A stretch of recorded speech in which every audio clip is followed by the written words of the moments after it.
just from the support to the MSME's point of view, or even the various policy framework which the government has been initiating.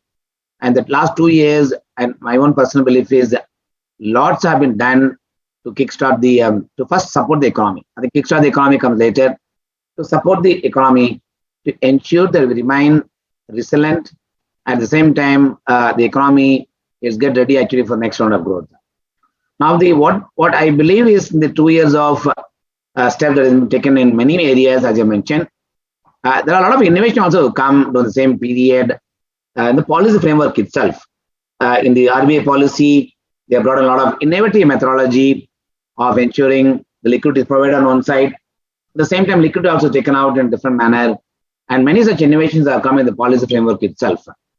The same way in the government fiscal side, clearly I think there are innovation has come.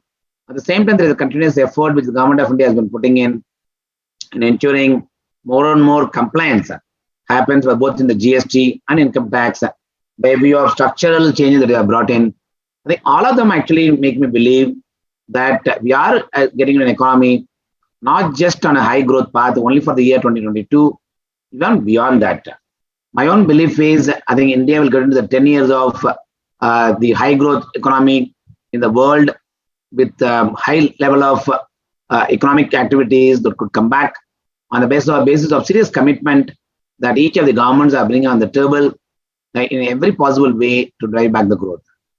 And second, of course, is the way I think the social benefits have been given and the rural economy, the way has been performing well compared to the urban economy.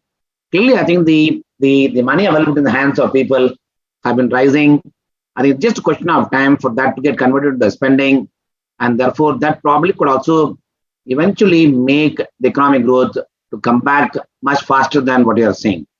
So on the basis of these assumptions, clearly I think the global economy is also on the path of recovery. It has gone through some ups and downs.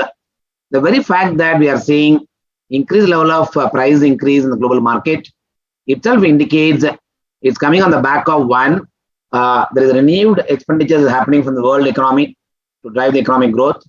And second, clearly from the domestic, the price movement point of view, also supply demand constraint which used to be there more in the form of supply and less in the form of demand. All these things are getting contracted thanks to the China factor being there. Clearly, we are probably seeing next round of growth coming back, even in the global market. I think one of the factors I think remains, in my own belief, is the way I think India has shown its resilience in the whole period of 2 years, both on the managing COVID-related issues, health-related issues, as well as the policy framework. Probably, I would assume India would probably be positioned as one of the best decision that has been taken in the last 2 years, the global map.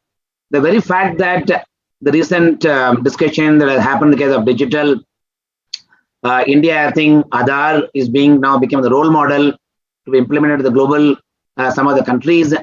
All these things, I think, puts India in a map that being seen as something, it's a new India with more and more startups coming in the capital market, and more risk appetite towards investing in equity has been rising. And that's something historically I have not seen in the last number of years. All those things, in my own belief, is making me believe that we will probably be one of the country who would actually remain the most attractive destination for foreign investors to put money in India. I think more than FII flows, I think FDI flows will continue to remain significant. As I given my own note, that each year the FDI flows have been rising compared to the previous years.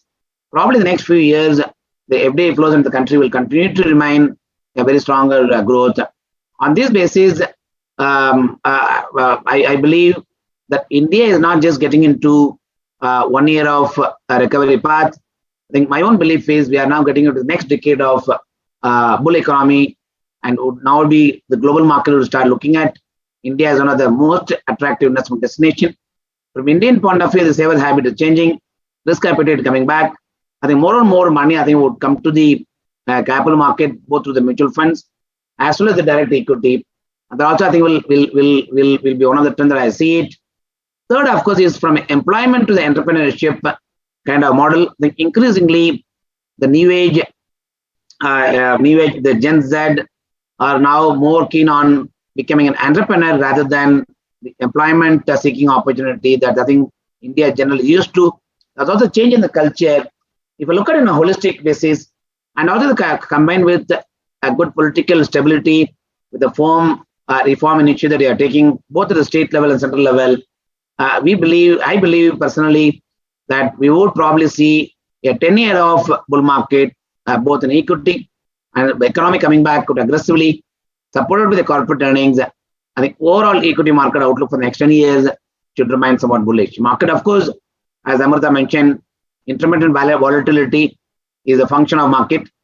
As I always believe, when the market rises, there are a set of people who get worried on the various things. If the market falls, there are a set of people get worried. At the end of the day, from investors' point of view, we have to keep a longer term outlook in mind while building the portfolio and building the asset class that deliver in the long term a stable, substantial return over any other investment opportunity that exists in front of them. I think that will remain key in creating a success. I think every individual in the country, every investor in the country, I think will get an opportunity to actually participate in the high growth economy that I think will be set in for India as a whole. Therefore, the focusing on continuous investments, keeping in mind the longer term outlook, I think keeps the success in building the individual portfolio. I think I'll stop here and hand it over to Amrita to run you through the rest of the programs. And of course, I'll be available once the presentations are done by both Kaustubh and Sunana and Mahesh. I'll also join them for Q&A sessions, which you may have, many of you may have questions from your side. Thank you, sir. Thank you so much for sharing your perspective on this.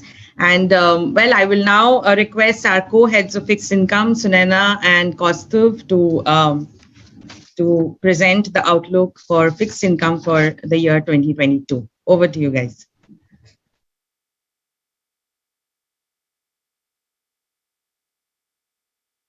You both are on mute. So yeah. Thank you, Amrita. Thank you, Bala sir. Happy New Year, everyone. Let me just start with presentation. I hope my screen is visible now. Okay. So first of all, Happy New Year, everyone, and thanks for coming and giving us an opportunity to be heard. Let me start with a very quick uptake on the annual outlook for macro from fixed income perspective for next year. Before we start debating about 2022, let's have a very quick update on what happened in 2021. Right at the start of last year, global growth was expected to come back very strongly from a prompt and very robust response by policymakers, both from monetary and fiscal front, and expectation of better availability of vaccines. Resultantly, 2021 growth uptick was like a mirror image of 2020.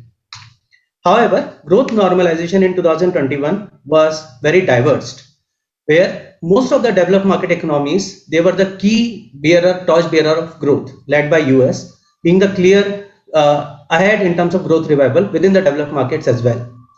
There, as you can see, from the policy perspective, there was a clear divergence between the developed markets and emerging markets. And this, we understand, was a key differentiator in the growth normalization. Large part of fiscal loosening was unleashed by all segments of economy, but as far as the developed markets were concerned, they were the one who were actually spending by way of direct or indirect handouts to the households and the lower segment of the society. As far as emerging markets are concerned, expansionary fiscal was largely on account of shortfall in receipts due to collapse in economic activity. We understand that the money multiplier or the fiscal multiplier of such expansion is somewhat limited, and they tend to wane out quite quickly. Going ahead, both fiscal and monetary accommodation in 2022 will be recalibrated with some consolidation and glide path. This is expected to bring growth run rate down than what we experienced in 2021. Having said that, at least in developed markets, which is specifically G4 countries, household balance sheets, they are in much better shape today, and they are expected to provide some bit of cushion by better consumption.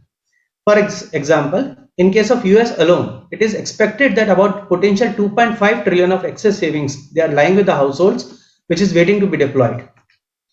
Having said that, inflation has become a problem, And due to the inflation, the real personal incomes of households, they are falling rapidly already.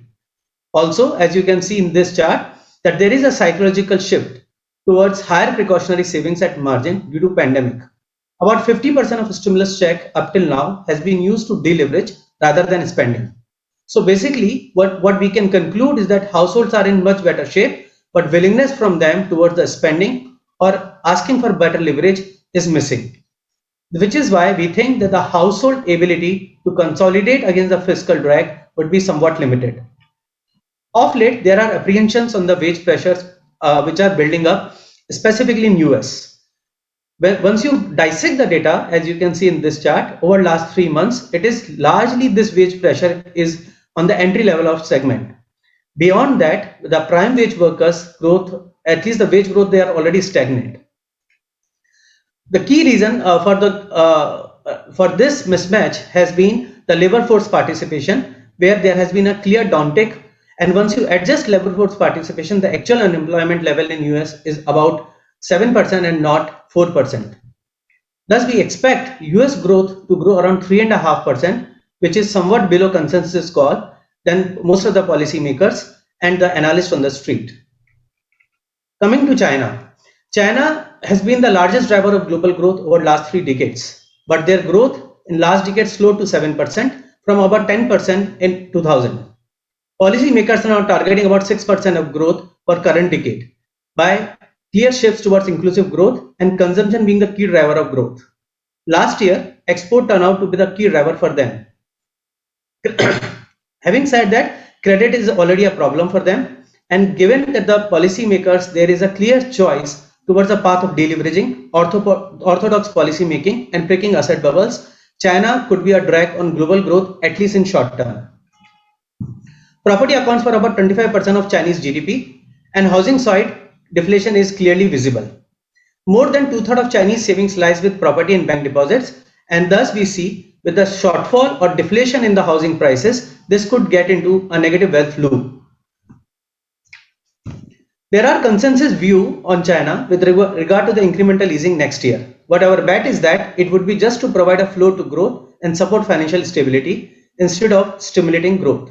So the easing measures will be rolled out in a very gradual and peaceful fashion and as a reactive policy instead of proactive policy, which is why we expect Chinese growth also to track sub 5%, which is what being targeted by the policy makers. Again, from a consensus view, we are somewhat bearish on the Chinese growth for 2022. Beyond US and China, there are other large blocks of the economy which are still struggling and they are below the pre-pandemic trajectory of growth. Given that most of these large blocks, they are quite connected with the Chinese economic activity and with the waning impact of developed market stimulus and also local response quite muted up till now, there is no great reason to believe that the normalization path for 2022 would be meaningful different than what we experienced in 2021, and thus economic growth for the world at large is likely to underwhelm the projections. IMF is projecting about 5.9% of growth for 2022. For 2021 and 4.9% for 2022. We see downside risk to both projections from a global perspective. Coming to inflation. Now, inflation has become a new buzzword in the policy corridor because in 2021, all through year, markets were betting that the inflation will come back, but policymakers were expecting them to be transitory. Having said that, inflation in our take has been on account of demand and supply fractions.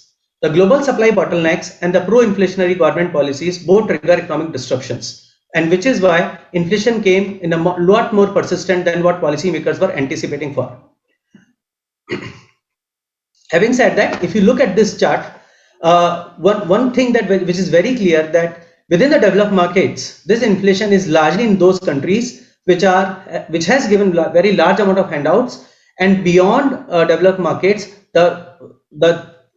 basically the fallback in inflation, at least the emerging markets are concerned, is not significantly different from what the central bank targets are. Another notable thing about the inflation is that it's largely in the goods driven, and services as of now they still continue to struggle. Thus, usually the supply response to goods do come with some time lag, and we hope that in 2022 this transition should take place quite seamlessly.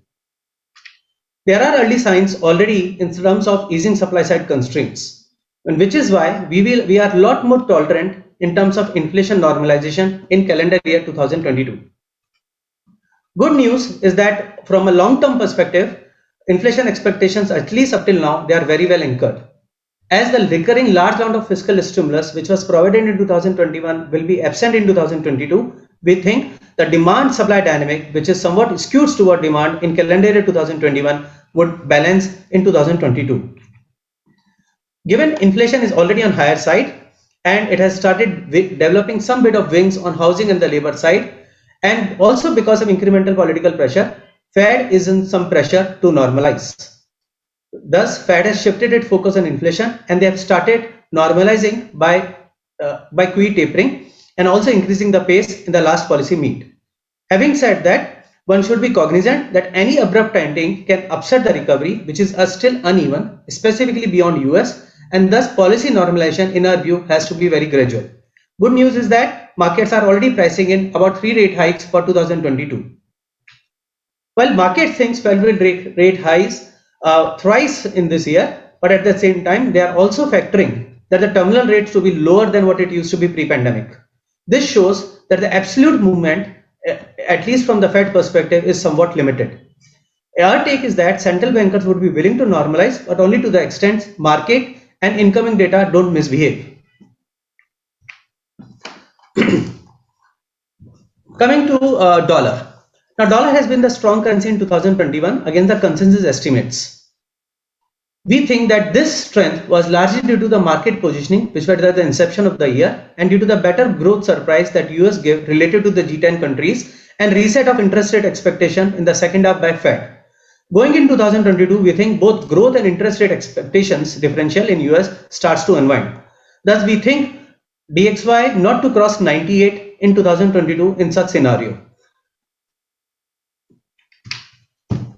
As such, hawkish tilts are by these advanced economies are bad news for the emerging markets and their macro policy setup, with currencies being the chief channel of expression.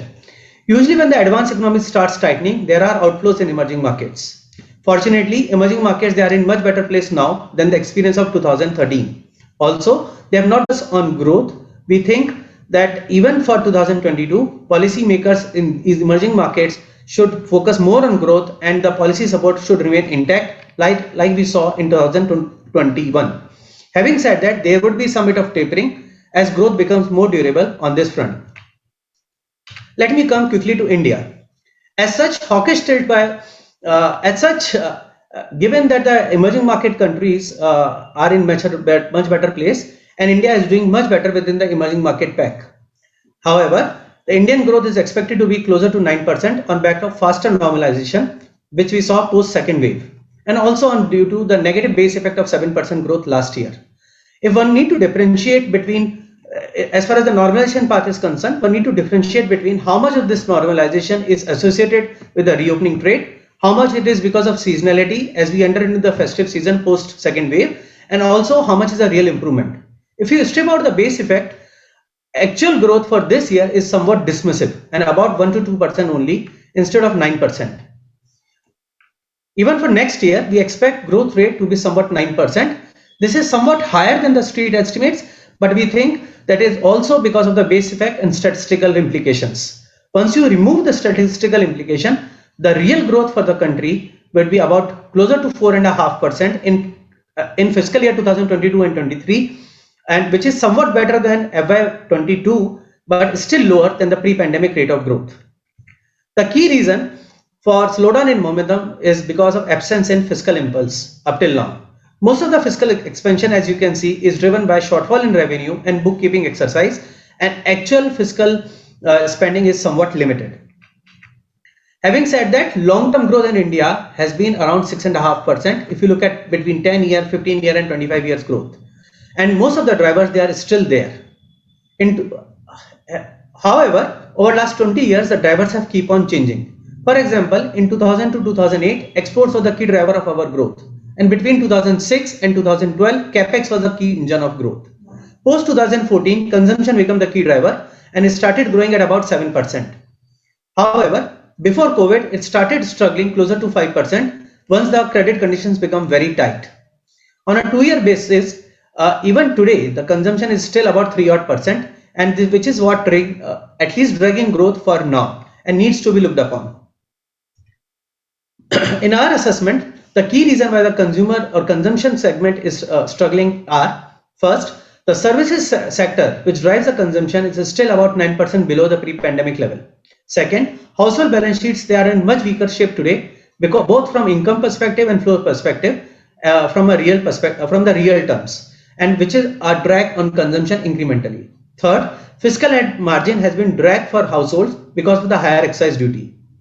Fifth, monetary policy impact has been largely stimulative only for corporate and banking sector, and SMEs and households, they are still in deep pain, as visible in most of the collection data on this front.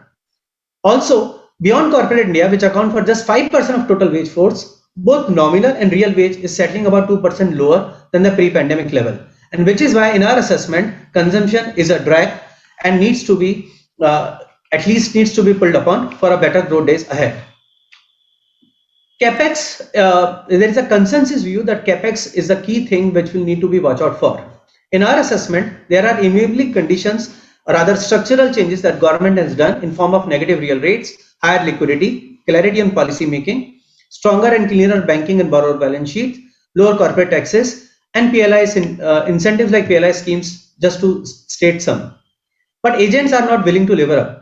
Now, Capex starts contributing growth in immediate terms only when agents are willing to lever up because of operating and financial multiplier that we get. There is some inertia on this count, and in our assessment, that need to be addressed at least in immediate terms for Capex to start picking up. Now, why we think that the Capex or at least the willingness is missing from the borrower perspective is because of twofold. First, as far as the capacity utilization are concerned, they are still lesser than 70%, which is generally the global benchmark for the Capex cycle to start pulling up. As you can see in this number, beyond commodity companies and telecom companies, which are because of the base effect, the 2-year CAGR of EBITDA growth is somewhat lower than what it used to be pre-pandemic. So one can conclude that at least up till now, large portion of these corporate profitability is driven by price effect rather than volume effect, and that needs to be pulled upon.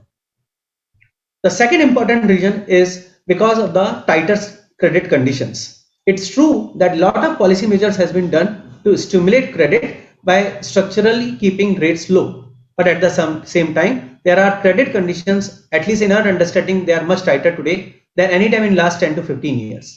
We think that the impact of such is much less appreciated.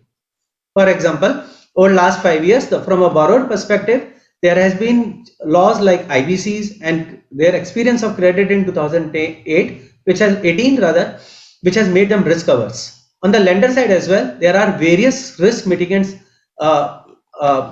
policies which has been introduced by various policymakers and regulators. Although these regulations, they do a very good job in binding the risk and financial stability in medium term, in short term, they generally tend to bring down growth and tighter the credit conditions and margin. And which is why in our view, from a lender perspective and borrower perspective, there are better abilities in terms of funding this Capex cycle, but the willingness at margin is missing. Coming to inflation, like most of the emerging markets, deviation from the pre-pandemic run rate of inflation in India is somewhat limited. Last entire year, inflation trended around 5.5%, and which was within the glide path. Core numbers of late, they have started trending closer to 6%, but as our view on the global inflation plays out, we think these numbers can turn around and they can settle more like 5.5 for next year. Given that our growth is weak for this year and somewhat weaker next year also from a pre-pandemic level, we expect next year inflation to range between 5 to 5.25, and this is within the RBI estimates. As far as risk to inflation is concerned, we think oil prices, they continue to be the biggest risk. As such, oil bill impact on overall GDP has come off, but given any sudden surprise in oil price and given that the oil runs through all economic activity, it poses a significant risk for our financial stability and view on inflation, and we need to be watchful on this front. As far as fiscal part is concerned, for upcoming year, we expect central to print fiscal closer to 6% and state to print fiscal closer to 2.8%, which is lower than FY22. However, because of the high maturities in FY23, the gross borrowings will be somewhat same. And this, given that the credit growth is likely to pick up and lower inclination by RBI to do OMO, can put some pressure on the long-term term premiums. On trade front, in FY22, we expect CAT to be about 1.9%, and next year we expect CAT run rate to be more like between 2.25 to 2.5%. In these calculations, we have assumed crude to trade on an average between $80 to $85. However, our overall range of crude is between 65 to 85 for calendar year 2022. Despite running higher CAT than this year, we expect rupee to depreciate very gradually. And the reason is because of higher level of reserves, expectation of stable oil, and better prepared emerging market currencies, and our biasness towards depreciating DXY, which is good for emerging market as a whole.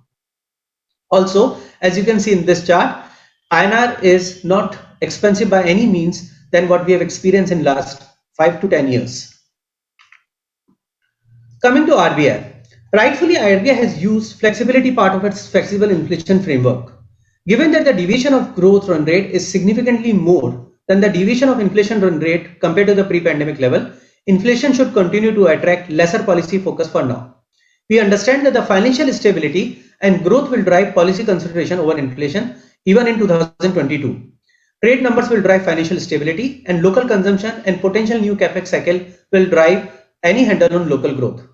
Since uncertainties around growth are much more than the inflation, policy normalization has to be calibrated and well telegraphed like we saw in 2021. Having said that, quantum of liquidity is very large and liquidity normalization needs to take place on this front, at least for now. RBI has started on it. RBI balance sheets have already peaked in mid of October, and they have announced liquidity normalization by using VRRR. We see as RBI focus move from overnight repo to 14-day VRRR, call money states start stabilizing more like 375 from the next fortnight onwards. We also expect RBI to start normalization of liquidity corridor in 2 steps starting from February policy. On markets, soft curves for now, they are pricing very steep rate hikes, and they are expecting about 145 basis of rate hike over the course of next 12 months on operative rate. Of this 145 basis point, about 45 to 50 basis point is on account of liquidity normalization, and rest is on account of repo rate normalization. Thus, markets are expecting 3 repo rate hikes in calendar year 2022. We expect at max 2 rate hikes by end of 2022.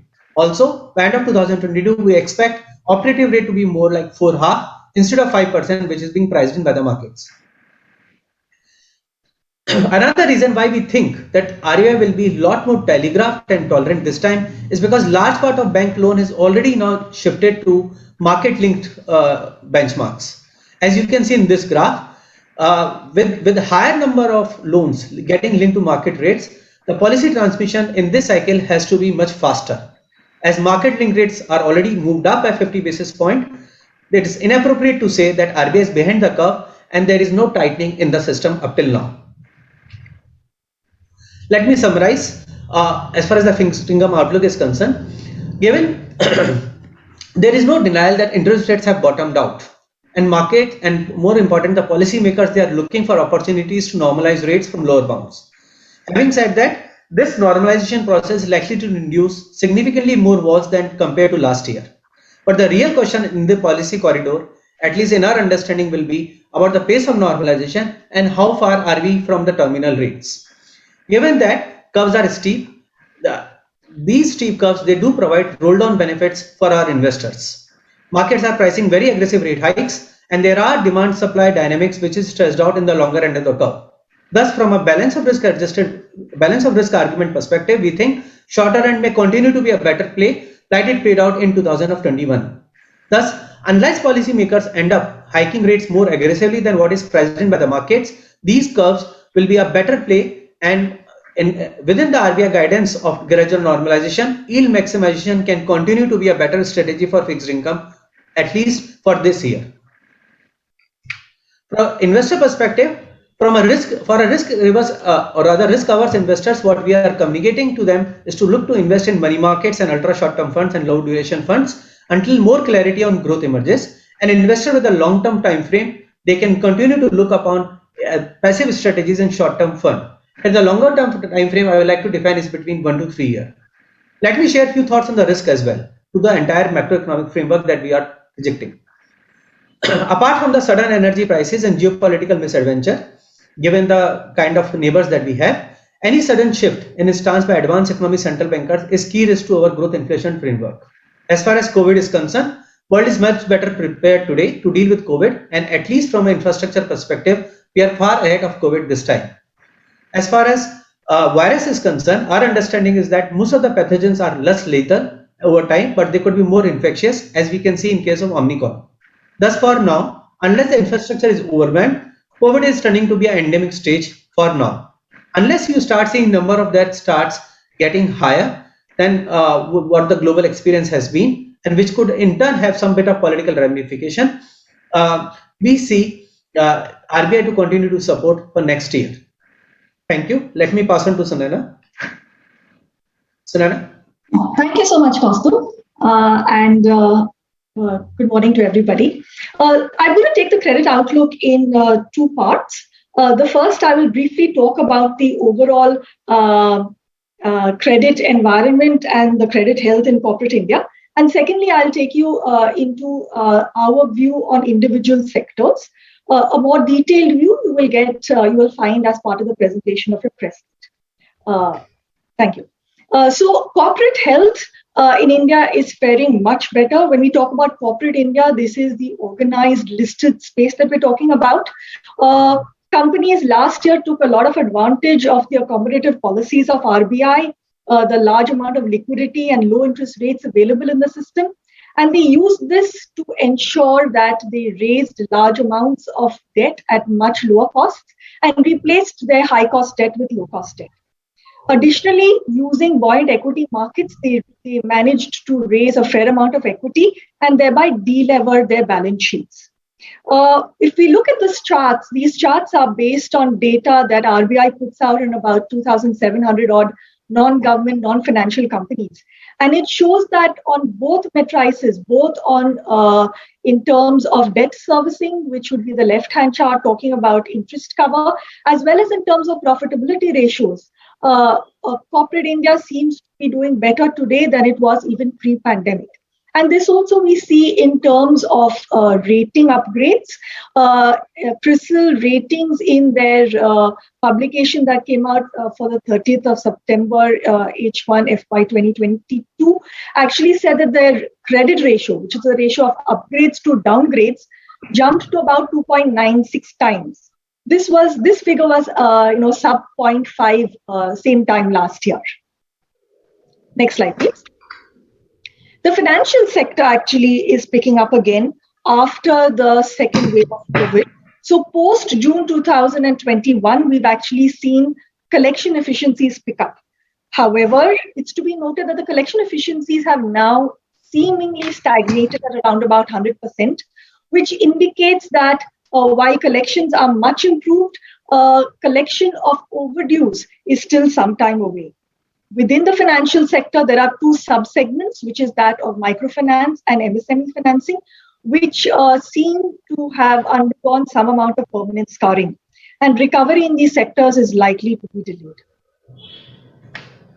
In the infrastructure sector, we see in power the power demand rebounding, and the base power will come from increased power generation by the thermal power generators. And we expect PLFs to go up.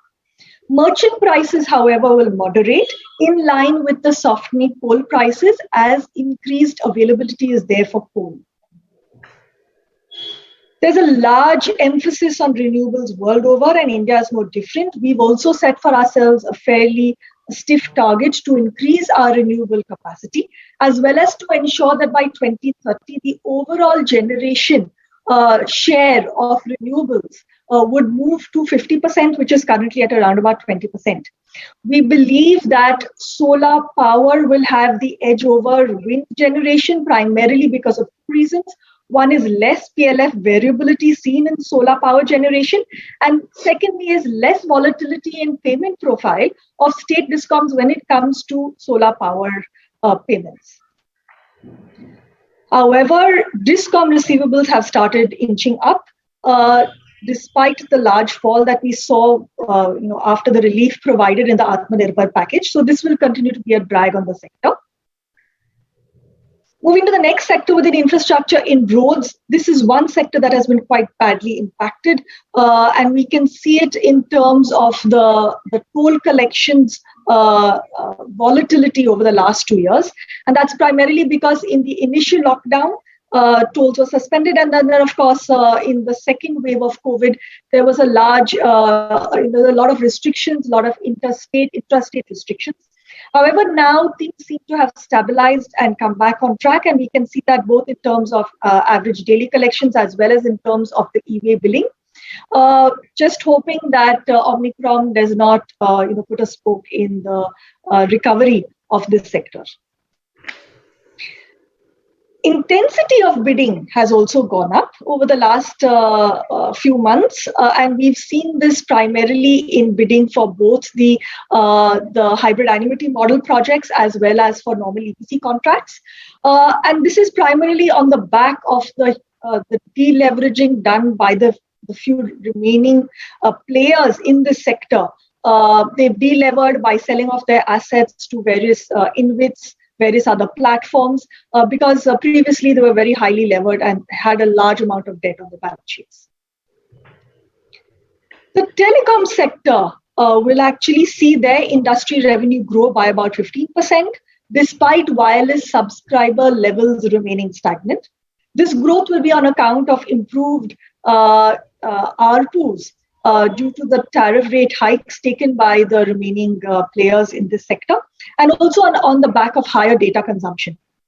The telecom package that was announced by the government will also ease the burden on telecom companies and ease their cash flows with all the various announcements that were made.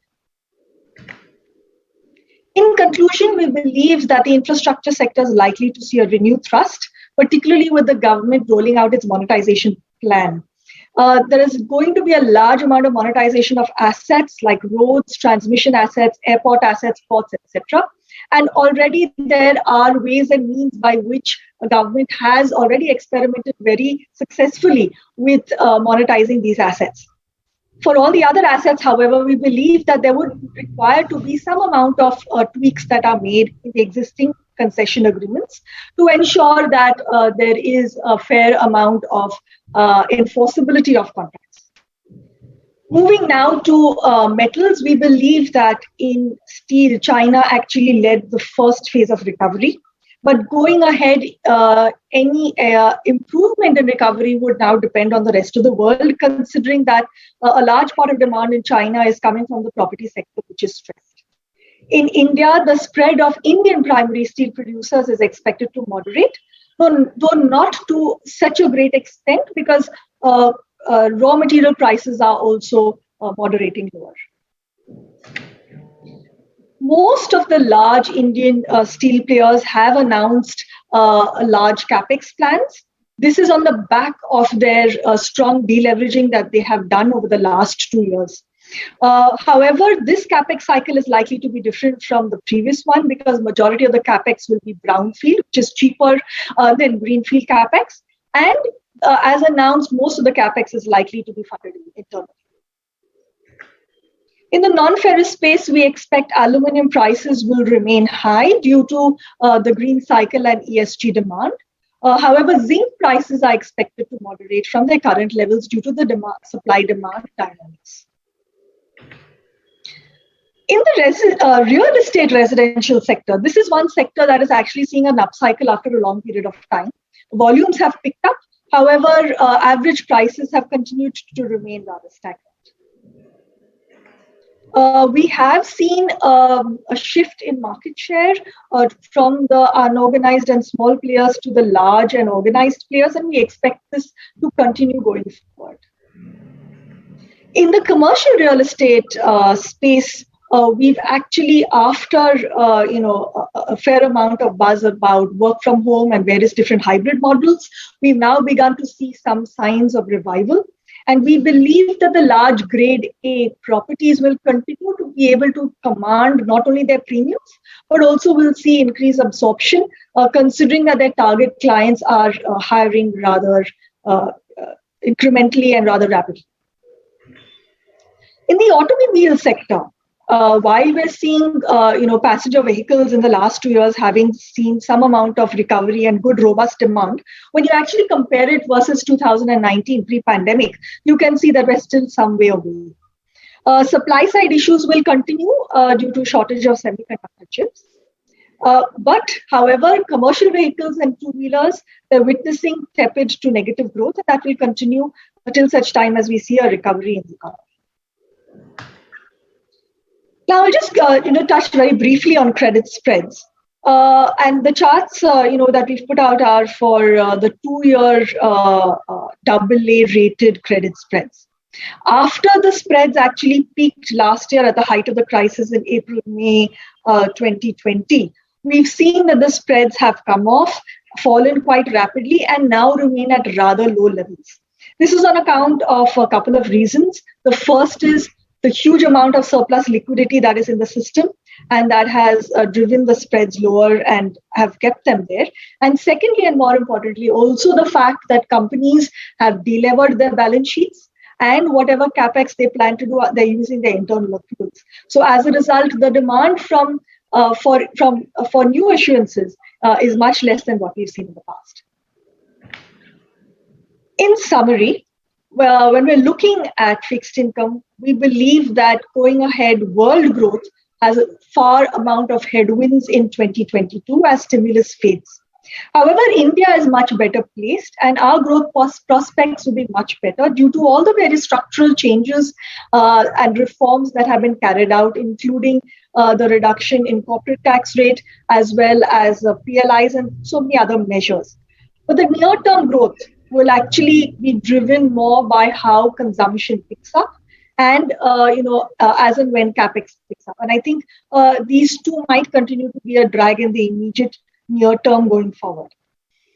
We believe that policy will continue to remain accommodative, similar to how it was in 2021. While normalization has started already, there will be a fair amount of volatility. The key two questions of 2022, which will drive rates, is not when will normalization process begin, but more importantly, the pace of normalization, and where will the terminal rate actually finally end up at. We believe RBI will be more focused on growth rather than inflation, unless there is any disturbance in financial stability emanating from the external sector, and till such time as they are able to cite durable growth. Because as previously said, consumption and capex are yet to pick up. Going ahead for fixed income, we believe that the strategy will be that of yield maximization. Aggressive rate hikes are already priced into the very steep yield curves that we have, and carry will compensate for any potential duration loss that may come as a result of normalization. And from a credit perspective, while fundamentally credit health is extremely good, and corporate India is in an extremely good position credit worthiness wise, spreads are extremely expensive, and as a result, we would prefer to limit ourselves to maybe up to about 2 years in terms of credit windows. Thank you so much. With that, I hand over back to Amrita. Thank you so much, Kaustuv and Sunaina, for this very insightful presentation. Now we have our Chief Investment Officer, Mr. Mahesh Patil, who will take us through the equity outlook for 2022. Over to you, Mahesh. Yeah, thanks, Amrita, and welcome everyone, and wish you all a very happy 2022. So, Amrita, Kaustuv and Sunaina have given you a very good outlook on the macro front, so I'll take it up from there in terms of our equity outlook. Let me just share the presentation.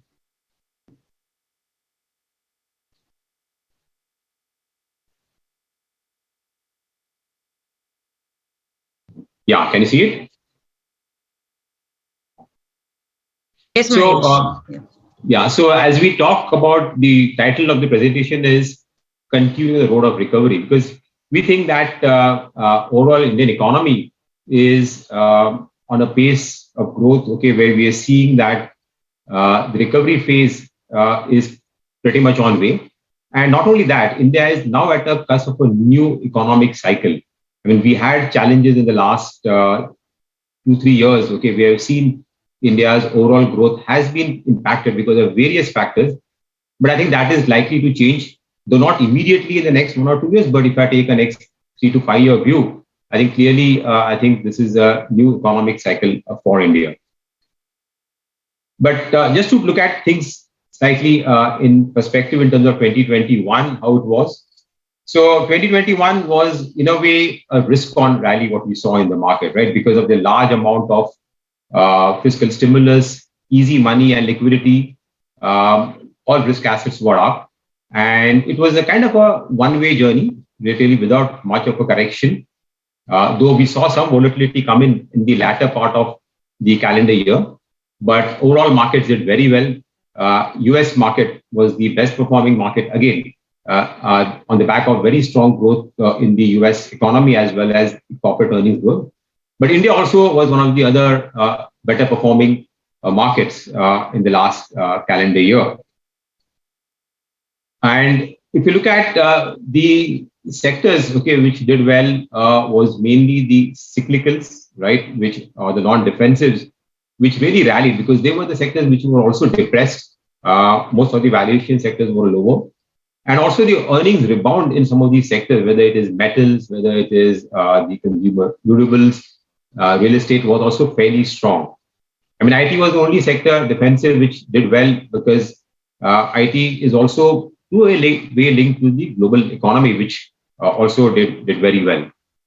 And the breadth of the market improved. That's what we have been saying last time also, that the breadth, last year we said we look forward that the breadth will improve as we see more sectors participating.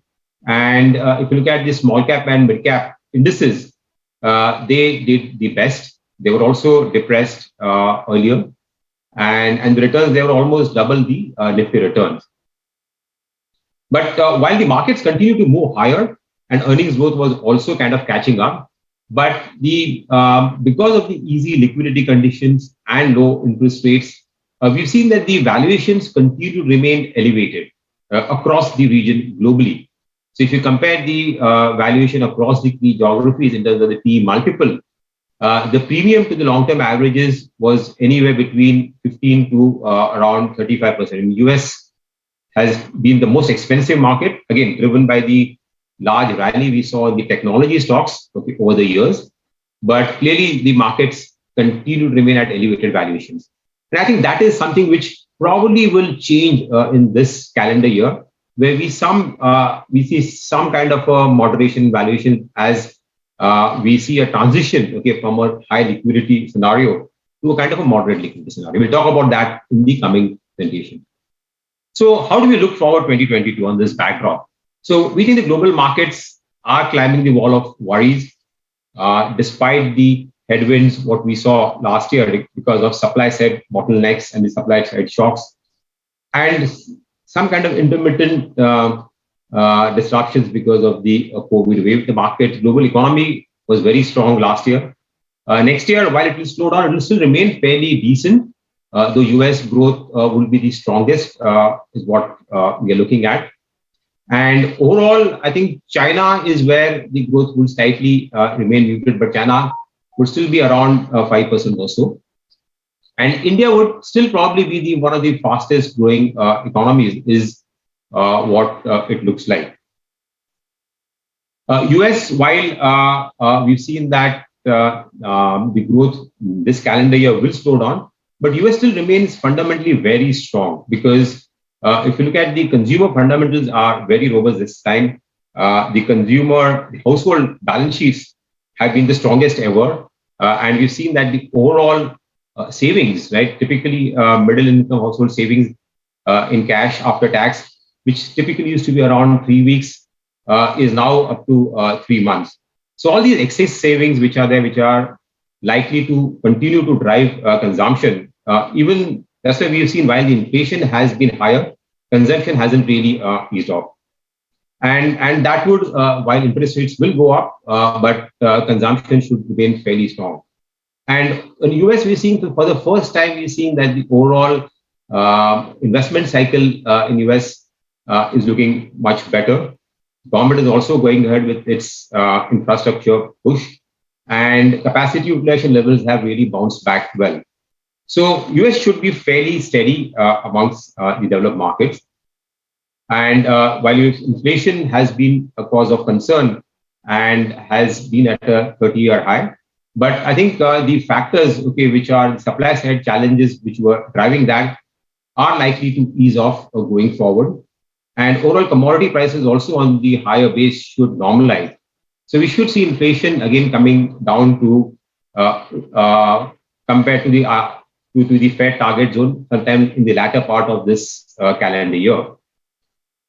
And the overall Fed has already announced a tapering, and the pace of tapering is now around $30 billion per month. And while that will mean that the overall liquidity would probably kind of be much lower than what it is, but it is still quite some time, and not only 2023 when we actually see the Fed balance sheet kind of shrinking.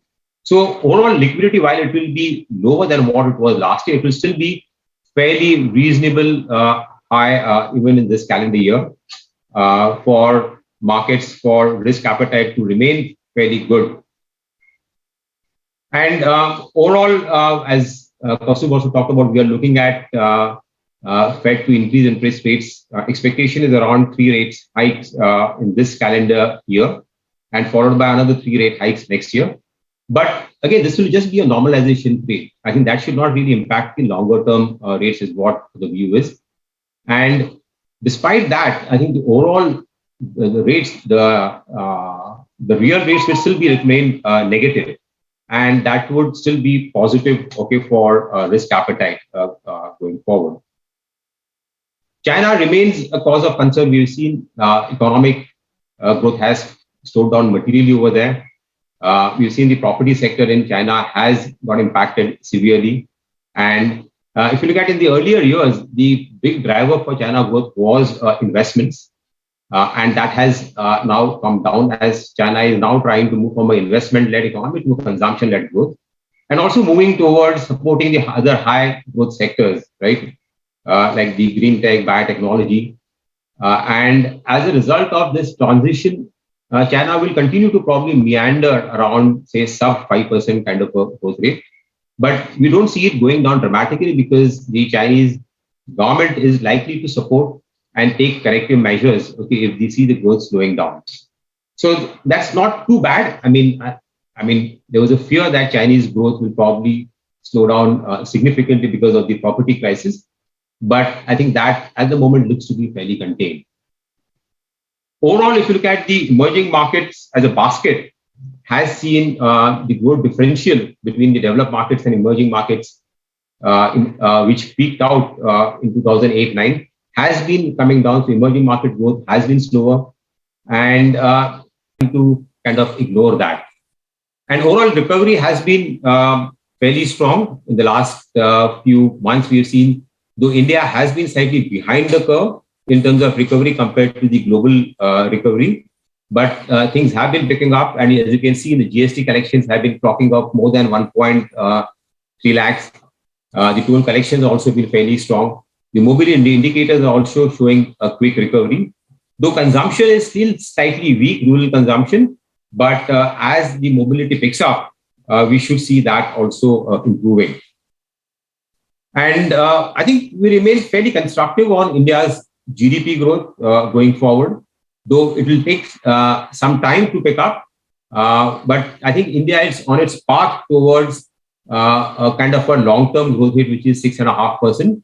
And we see that trend line growth, packaged foods should see a very strong growth rates in the coming decade.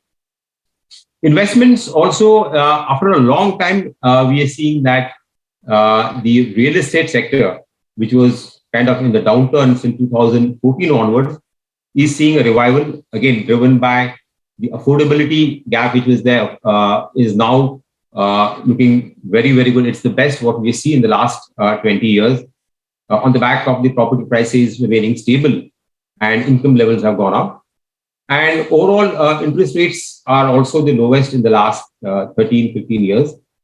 And we've seen the uptick in the property market in the last few quarters.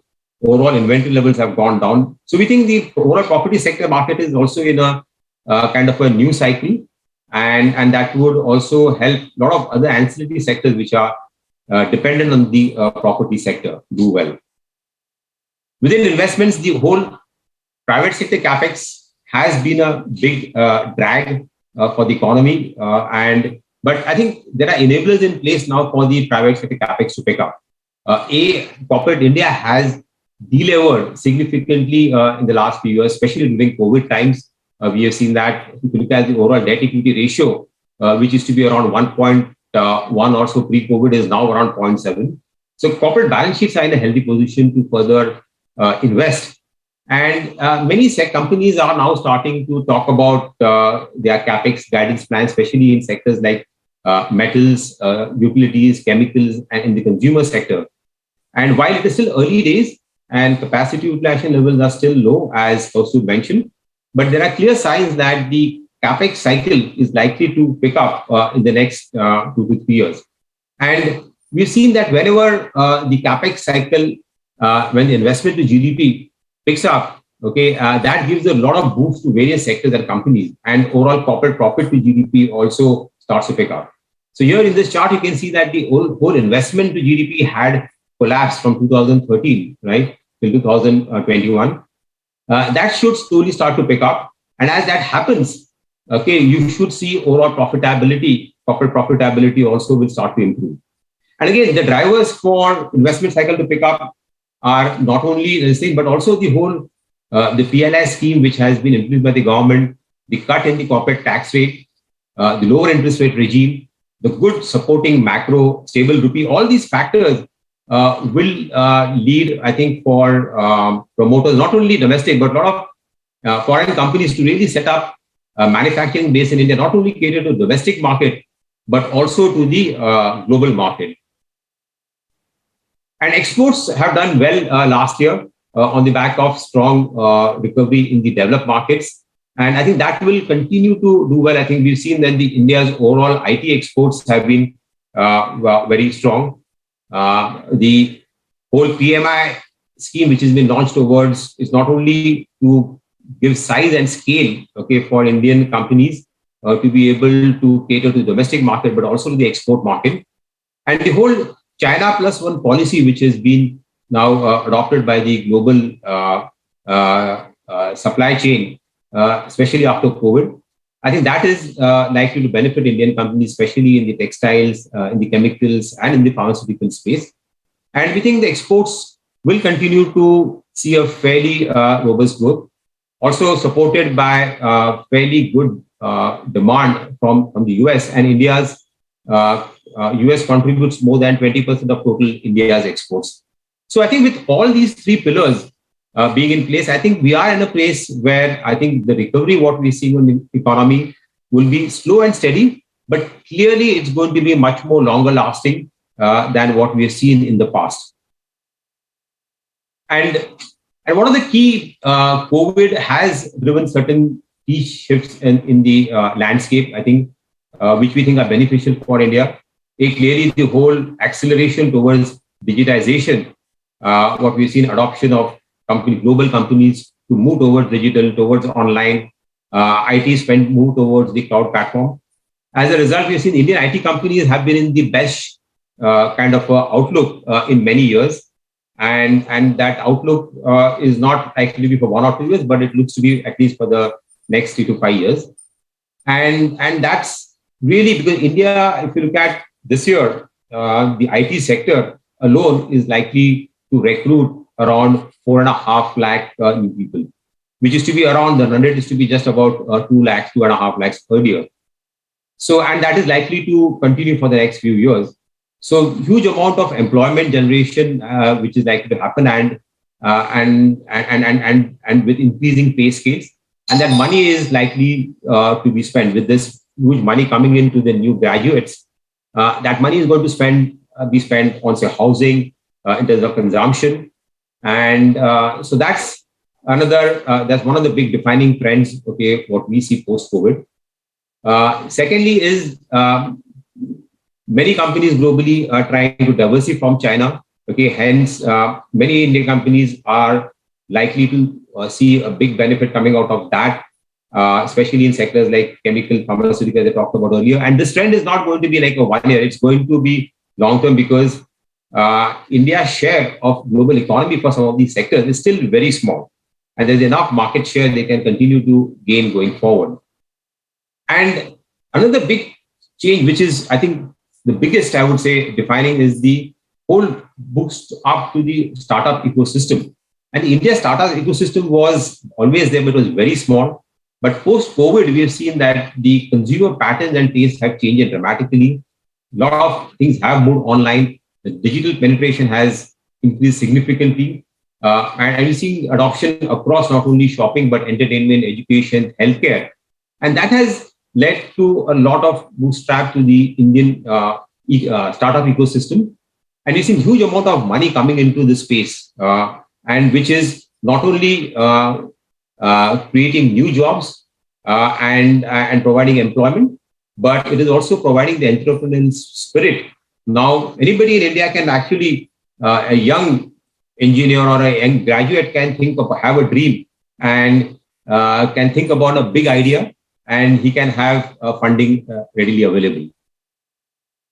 Overall capital flows were very strong. FDI continues to remain very strong on the back of, as I said, a lot of money moving into the tech sector, and that will continue. India's inclusion in the global bond index is also probably likely happen this year, and you could see that changes in the tax system being done in this budget, which would mean almost like $40 billion of inflows over the next couple of years, and continuous flow of money thereafter, and which is also going to strengthen the overall bond market and also ensure that the interest rates remain fairly in the narrow range. Policy rates, while we expect policy rates to go up, but overall, as Sunaina mentioned, the policy environment should remain fairly accommodative. Oil prices is the only risk which we see, but we think oil prices should remain around $80 or so. And until, even if oil prices go to around 100, we don't see that should be a significant reason to worry. Goods and other sectors are also likely to improve. And that is going to drive the profit growth going forward. Also, other sectors like technology, private sector, banks, and other consumer NBFCs have always shown a very steady growth. So we are at the cusp where we see the overall earnings growth starting to improve. And this year, obviously, will be a very strong growth of around 37% because of the low base.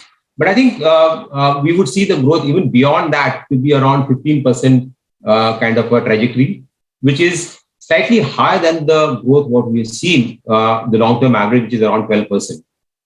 And again, this growth will be driven, the earnings growth over the next 2 years will be driven by the biggest contributors will be the financial sector. The banking sector will see a strong growth on the back of lower credit growth, credit costs, the recovery in credit growth. Energy sector is also likely to do well. I mean, this includes Reliance over here. IT sector will show a steady growth. Materials are also likely to do well. Discretionary consumption, again, is also be stronger as we see overall mobility starts to pick up and normalcy comes in post-COVID.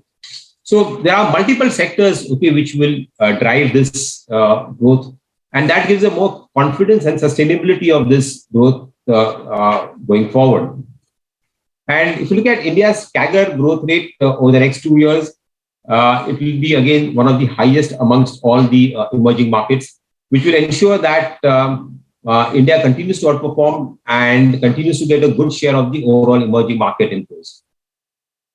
Overall valuations are slightly on the higher side, but the recent correction in the market and the earnings growth makes the valuations only slightly above the long-term average. But we think the overall valuations will remain expensive because growth outlook is strong, and the policy environment, interest rates would continue to remain lower. The mid-cap and small caps have seen a good rally.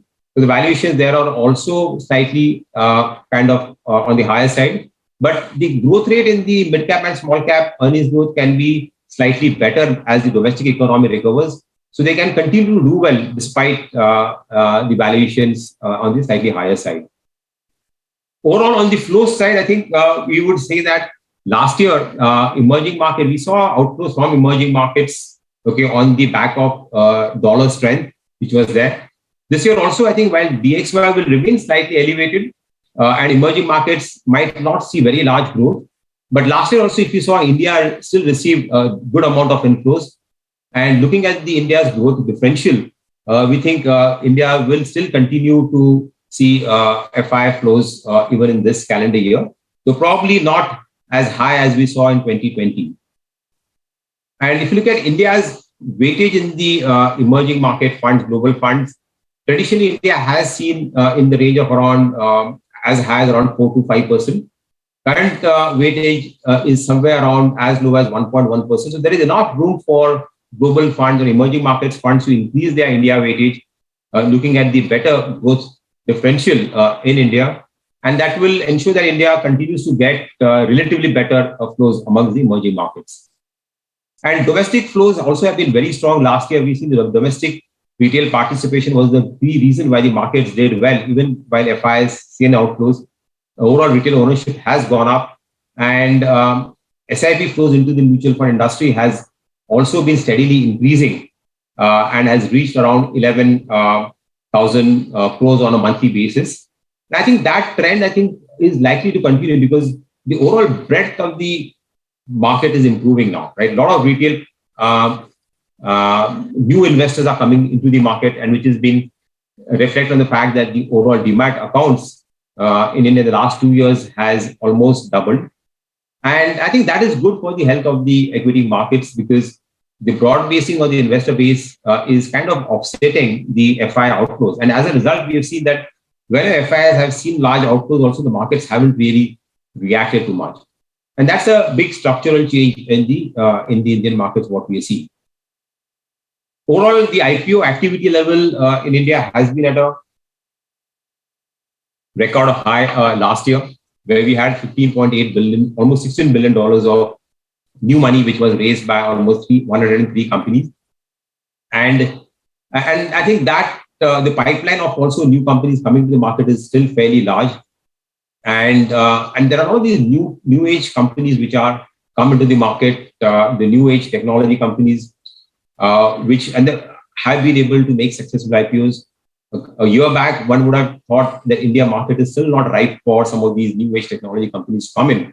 But I think Indian market seems to have matured, and there are we've seen a lot of unicorns now coming in, especially in the private space. We've seen large funding coming in, and many companies are now looking forward to tapping into the doors and getting listed.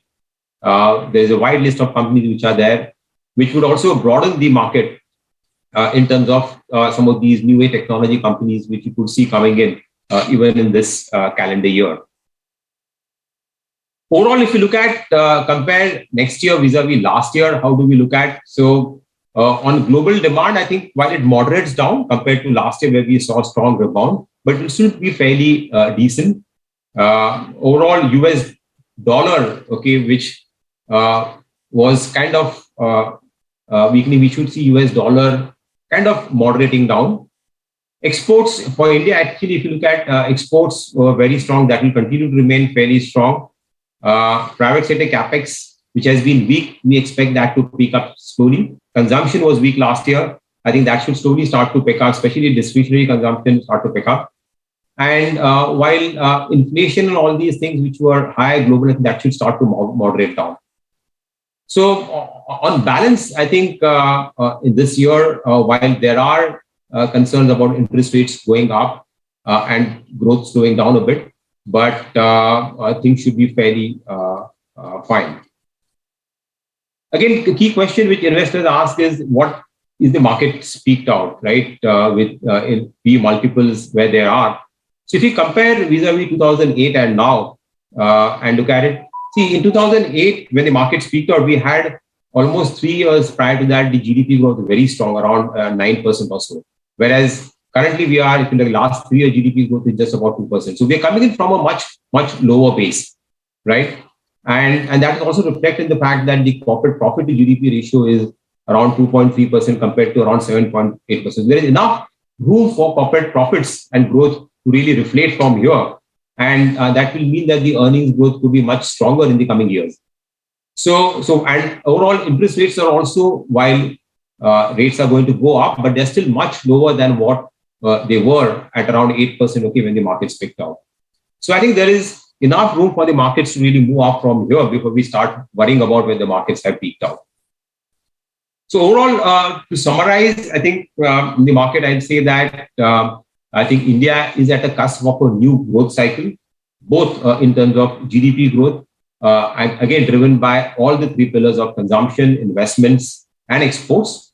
Though nothing will be very strong or what we've seen in the earlier stronger growth, but I think each one of them will contribute. Corporate earnings CAGR are likely to grow at around 15% over the next 3 years, which is much higher than the long-term average and much better than what we've seen in the last 5 years. And overall, I think the overall easy money which was there, right, easy liquidity conditions which we saw last year, okay, that will give away. That means the market will slightly be more discerning, right, and it will be more stock-specific rally, okay, which we will see in the market going forward. And the valuation multiples overall will still continue to remain elevated because of the stronger growth. Market returns in the shorter term would probably be moderate because markets have rallied, but long-term returns still look fairly good. If you take a 3-year view, we think the earnings growth, market returns could be probably a tad lower than the earnings growth as the valuations kind of moderate down a bit. But still, I think equities still offer the best risk reward compared to any other asset class. And as a result, we would advise that investors should continue to maintain their target allocation to equities and continue to do that. Use any correction in the market should be as an opportunity to really add equity exposure. And the breadth of the market will also continue to improve, and that will ensure that the money managers continue to generate alpha as what we have seen last year.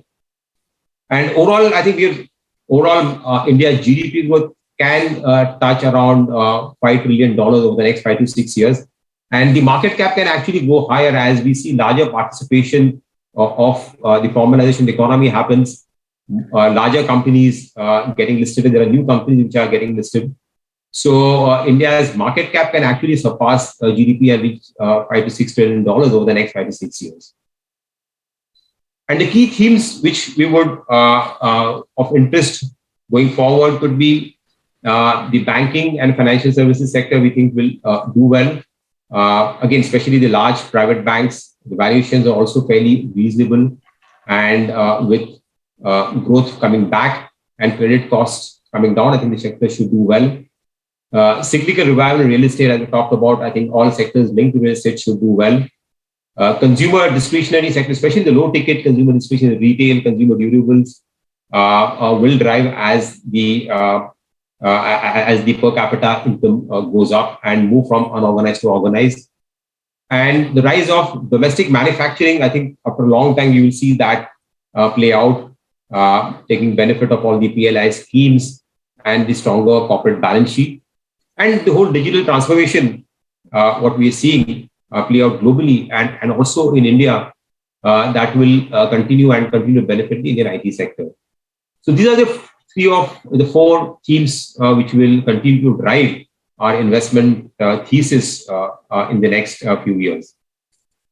And finally, the risks, while risk will always be there, the key risks remain, again, expected inflation, okay, if it is lasts longer than expected, okay, that could see more accelerated rate hikes going forward. That remains a risk. Larger than expected slowdown in China can be another risk, which I would say. And oil, okay, while oil is still around the same, but any supply side constraint, increase in oil prices above 100 can be bad news for Indian macros. And on the domestic side, I think not much. I think while virus is a risk, but I don't think that's really going to be much of a challenge. Okay, government policies, I don't think there should be any change. I mean, we have elections in UP this year.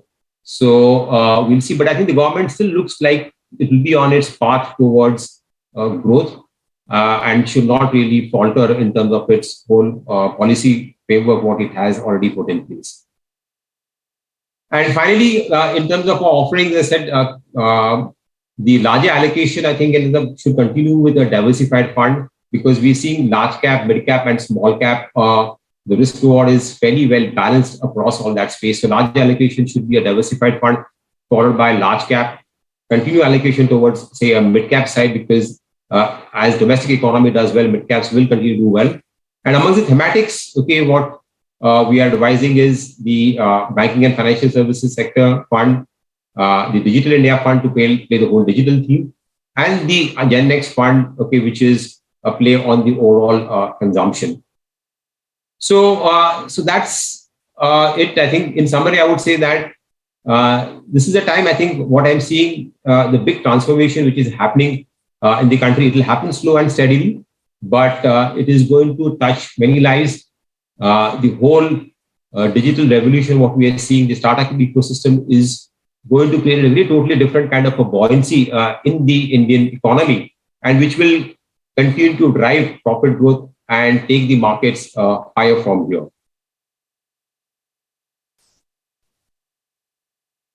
Yeah, so that's it. I think, Amrita, we can sure. We can go into for Q&A. Yes. Okay. Thank you so much, Mahesh, for sharing your perspective on the equity market. We will now open for Q&A, and we already have some questions that have come in. So I'm going to read them out. Okay. Sorry. Yeah. Mahesh, you can stop sharing the presentation. Yeah, sure.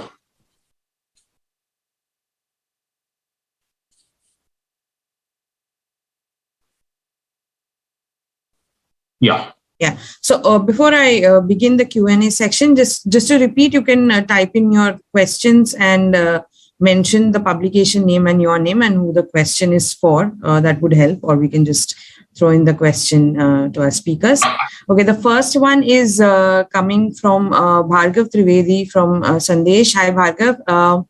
I would like to know about your view on Fed rate hikes and market performance. As we have seen between 2003 to 2007, despite more than 12 rate hikes, markets performed.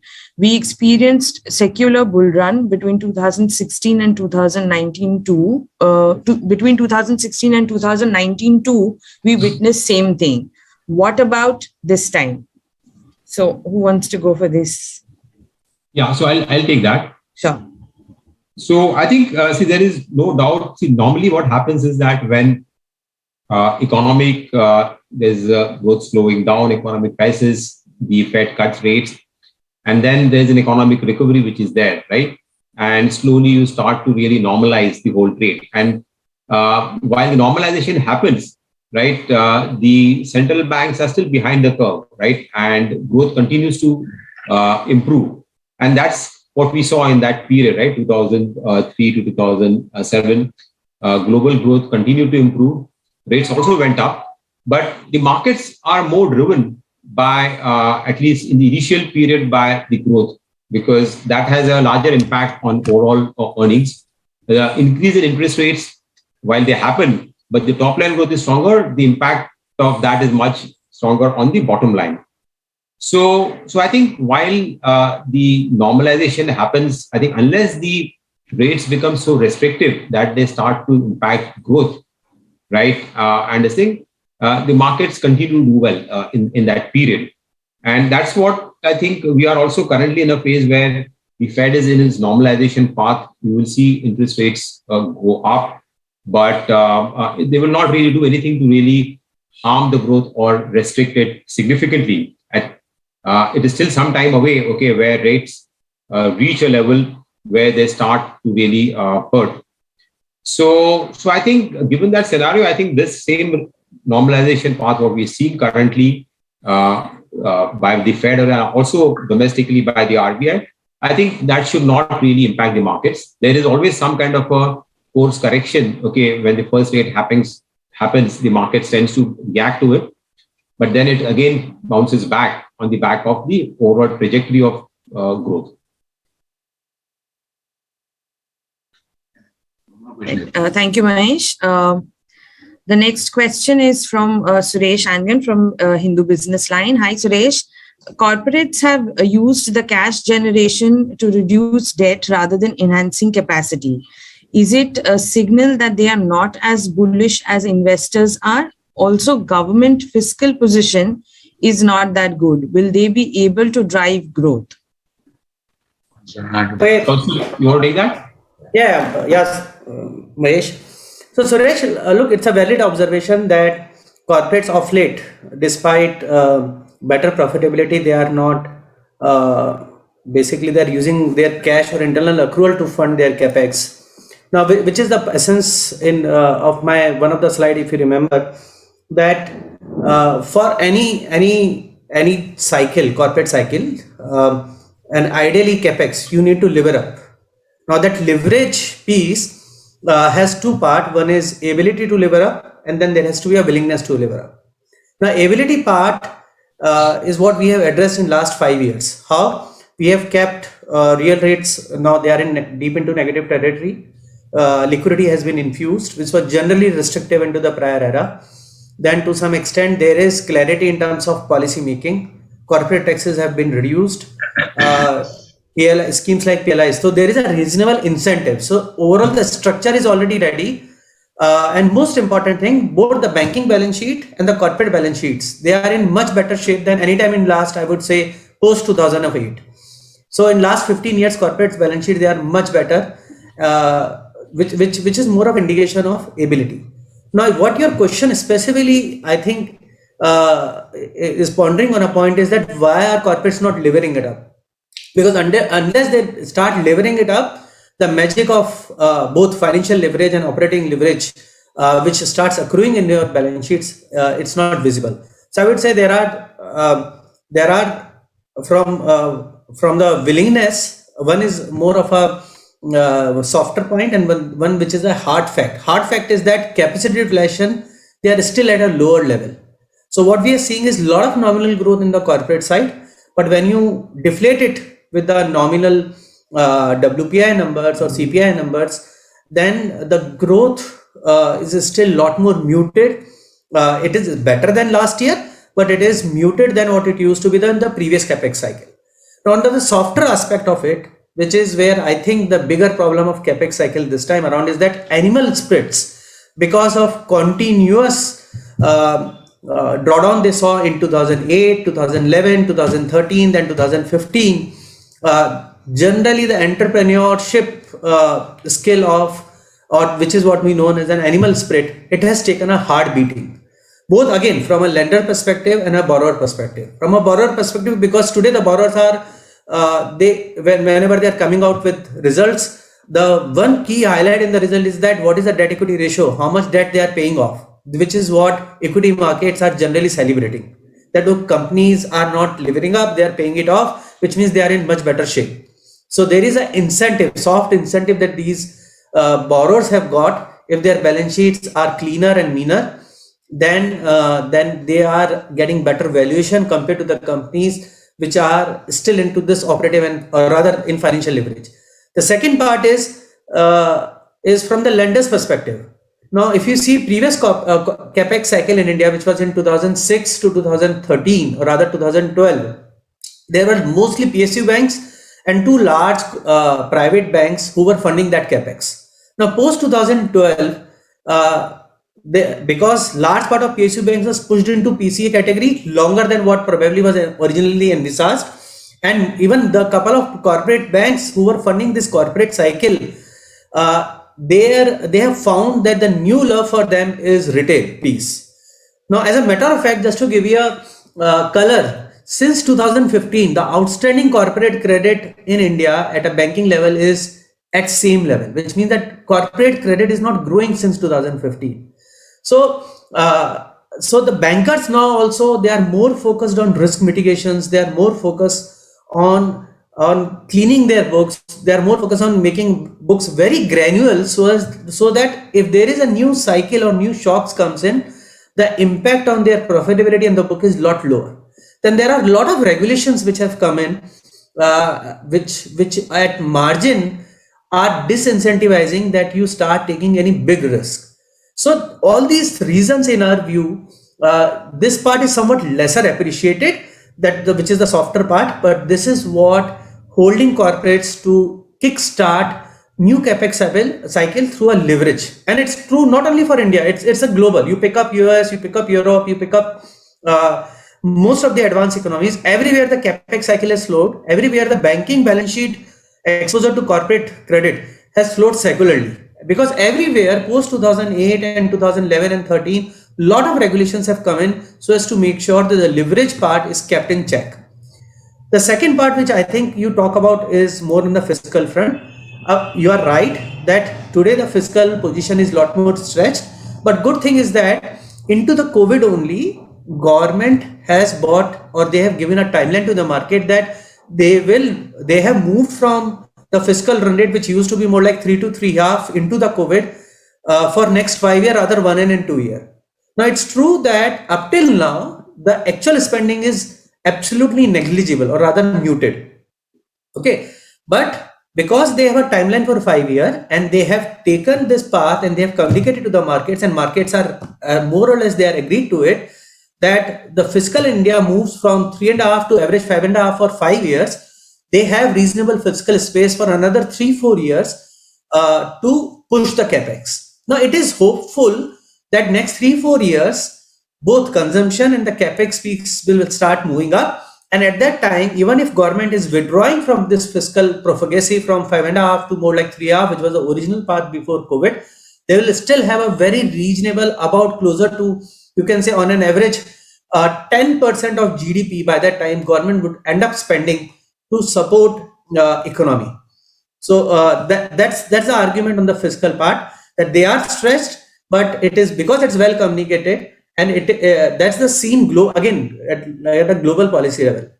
Now, only thing is that in year 2020 and 2021, central bankers, they were facilitating the fiscal slippage by actively intervening in the markets. So fiscal is the reason why globally the growth has come back, but monetary policy was facilitating it, and which is why we think that this unwind in monetary policy has to be in very calibrated and telegraphed manner, because the fiscal path has been bought for next 5 years, which means that for next 5 years, monetary policy need to be accommodative, or rather incrementally next 3 years, monetary policy need to be accommodative at margin than what it used to be pre-pandemic, to support the fiscal growth or to support the fiscal roadmap that government has embarked itself on. All right. Thank you so much, Kaustav. Our next question, we have 2 questions for Satya Suntanam from the Mint. Okay, your view on passive investing, I think Bala sir can take this. There is a school